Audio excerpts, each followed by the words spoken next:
no shortcut to success. There is no elevator to success. You have to take the stairs. So with this thought, I, Surbhi Sachdeva, going to continue with the same topic that we were doing earlier, and that is your chapter number 9 of Honeydew book, The Great Stone Face 1. तो students, अब तक हम जितना इस chapter में पढ़ चुके हैं उसमें हमने एक मेन कैरेक्टर के बारे में पढ़ा है, whose name is Ernest and he believes in his mother's prophecy. अपनी मदर की स्टोरी में और एक प्रोफेसी में, एक प्रिडिक्शन में वो बिलीव करता है.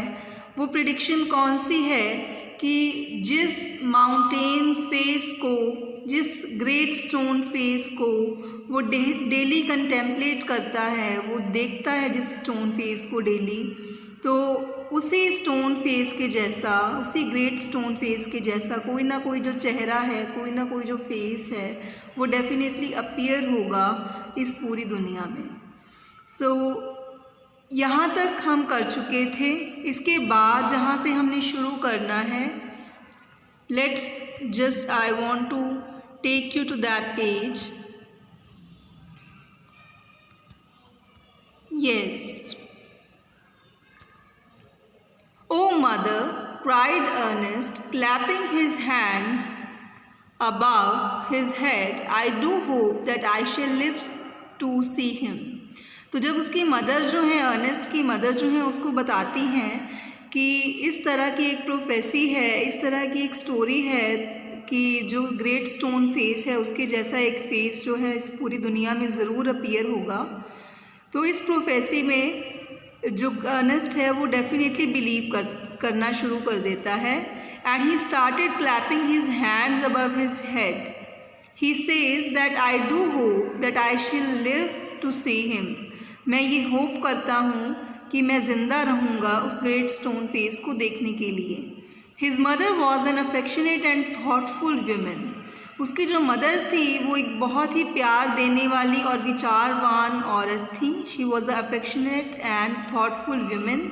It was proper, she thought, not to discourage the fanciful hopes of her little boy. So she said to him, perhaps you may. तो हालांकि वो खुद इस प्रोफेसी में बिलीव नहीं करती थी, but she did not want to shatter the fanciful hopes of her child Ernest.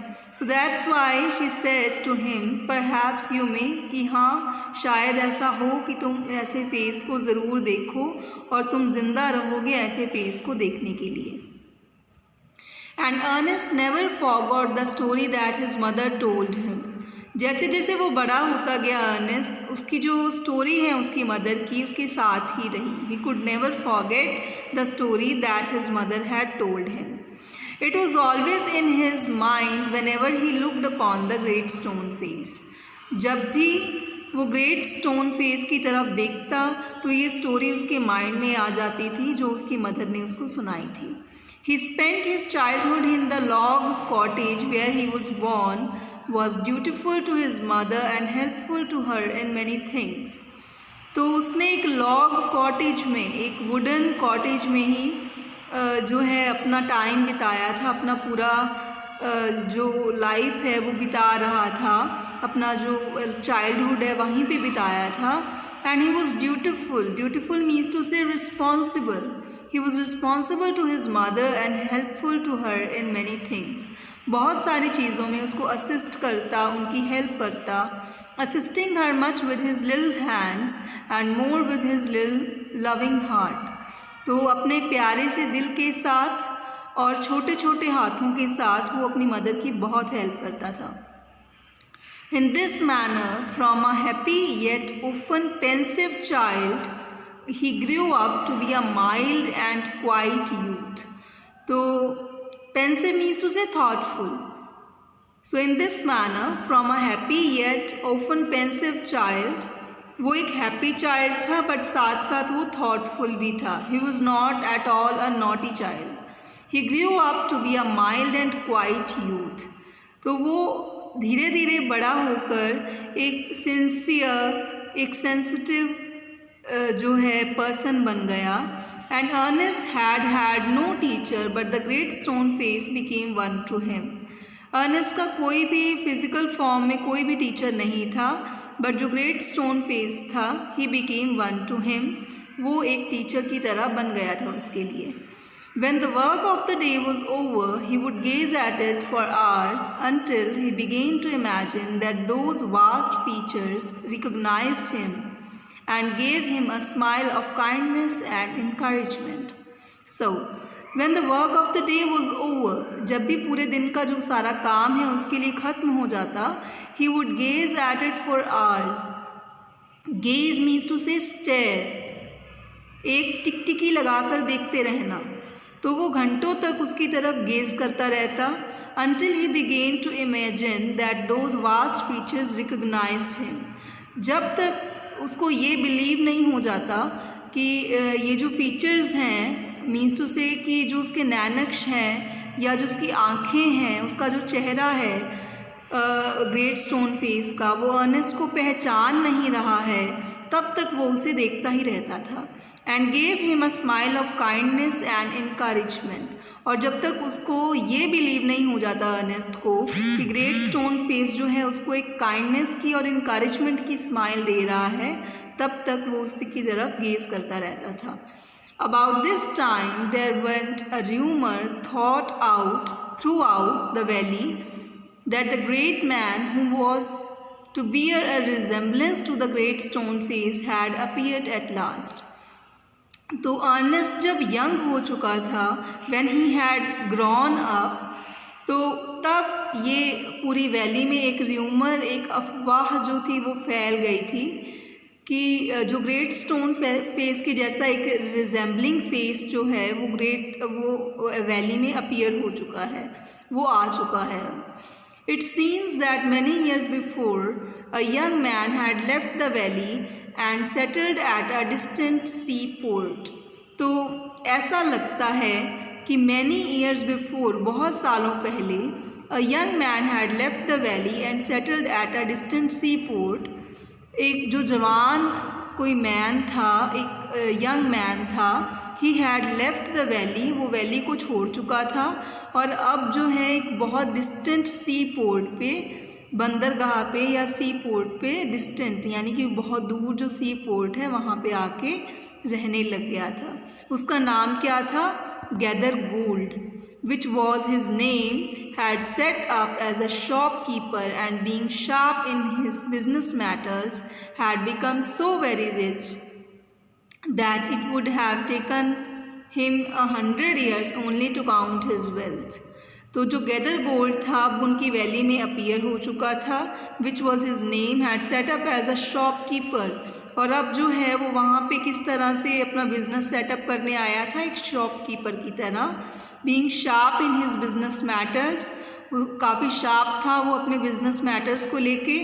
And become so very rich that it would have taken him 100 years only to count his wealth. और वो अब इतना rich बन चुका था कि शायद सालों साल लग जाते उसको अपने वेल्थ को काउंट करने में. In time he thought of his native valley and decided to go back there and end his days where he had been born. अब एक ऐसा टाइम आ चुका था कि जो गैदर गोल्ड था अब उस डिस्टेंट सी पोर्ट से अपनी इसी वैली में, जिस वैली में अर्नेस्ट रह रहा है, वहाँ पे जाने की सोच रहा था ताकि जो अपने लास्ट डेज हैं वो लाइफ के, वो यहीं पे बिताए. So let's continue with the same content which we are reading now.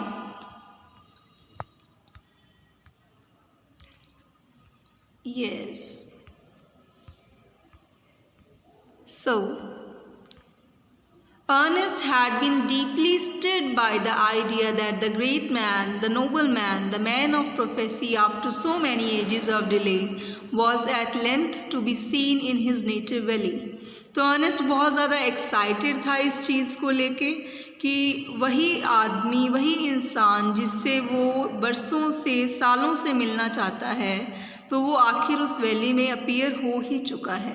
While the boy was still gazing up the valley one day and imagining that the great stone face returned his gaze, The noise of wheels were heard, and a crowd of people cried, "Here comes the great Mr. Gathergold." So, while the boy was still gazing up the valley one day, एक दिन क्या था कि Ernest जो था वो great stone face की तरफ बिल्कुल वैसे ही देख रहा था जैसे कि वो पहले देखता था. And imagining that the great stone face returned his gaze, और ये इमेजिन कर रहा था अर्नेस्ट कि जो ग्रेट स्टोन फेस है वो भी उसी तरह से अर्नेस्ट की तरफ गेज कर रहा है, देख रहा है उसकी तरफ. The noise of wheels was heard. एकदम से अर्नेस्ट को आवाज़ आई, व्हील्स की आवाज़ आई. And a crowd of people cried, और एक लोगों की भीड़ ने चिल्लाया, क्या? Here comes the great mister Gathergold. जो महान मिस्टर गैदरगोल्ड हैं वो आ चुके हैं. लोग भी यही इसी चीज़ के ऊपर विश्वास कर रहे थे कि जो मिस्टर गैदरगोल्ड हैं वो वही प्रोफेसी को ट्रू बनाने वाले इंसान हैं, वही ग्रेट स्टोन फेस के जैसे रिजेंबल करने वाले इंसान हैं. A carriage drawn by 4 horses dashed around the turn of the road. Carriage हम कहते हैं रथ को, तो ड्रॉन बाय 4 horses, जो कि 4 horses के द्वारा ड्रॉ किया जा रहा था, पुल किया जा रहा था. Dashed around the turn of the road, तो वो कहाँ पे आया? एक रोड के टर्न पे. Within it, thrust partly out of the window, appeared the face of an old man with yellow skin. तो एकदम से लोगों को देखने को मिला एक old man with yellow skin. The very image of the great stone face. तो ये किसकी इमेज थी लोगों की नज़रों में? It was the image of the great stone face. What do you think students? Was this the real great stone face? Was this the person who had resemblance with the great stone face? Well, let's see. Shouted the people. तो लोगों ने क्या चिल्लाया कि it is the very image of the great stone face. Sure enough, the old prophecy is true. Here we have the great man at last. तो यही हमारे लिए वही महान इंसान है जो ग्रेट स्टोन फेस के साथ रिजेंबल करता है. And what greatly puzzled Ernest, they seemed actually to believe that here was the likeness which they spoke of. तो अर्नेस्ट को यही चीज़ ट्रबल कर रही थी, पजल कर रही थी कि लोगों को क्या दिखा इसमें कि ये जो है, ये सारे लोग जो हैं इसका रिजेम्बलेंस जो है वो ग्रेट स्टोन फेस के साथ काउंट कर रहे हैं. He turned away sadly from the wrinkled shrewdness of that unpleasant face. तो अर्नेस्ट बिल्कुल बिलीव नहीं कर पा रहा था because he was very close to that great stone face, और वो पहचान सकता था कि कौन सा पर्सन ऐसा है जो एक्चुअली ग्रेट स्टोन फेस के साथ रिजेंबल करता है. But as I have said that Ernest couldn't realize that Gathergold had that resemblance with the great stone face, so he turned away sadly from the wrinkled shrewdness of that unpleasant face. He counted this face as an unpleasant face. Ernest counted this face as an unpleasant face and gazed up the valley. The stone face seemed to say, "He will come. Fear not, Ernest, the man will come." So this was all about the story. Hope you have understood. And in the last lines which we have read right now, the writer just wants to say that Ernest has not believed कि वही face जो है गैदरगोल्ड का वो great stone face के साथ resemble करता है. So he turned away from there and उसने ग्रेट स्टोन फेस की तरफ दोबारा देखा जो कि उसको यही कहता हुआ नज़र आया कि डरो मत अर्नेस्ट, वो जो ग्रेट स्टोन फेस है, वो जो रिजेंबलेंस है मेरे फेस के साथ, वो डेफिनेटली अपीयर होगा. सो स्टूडेंट्स, इस चैप्टर के रिगार्डिंग जितने भी आपके क्वेश्चन आंसर्स हैं और आपकी जो भी क्वेरी है that I will take in the next lecture.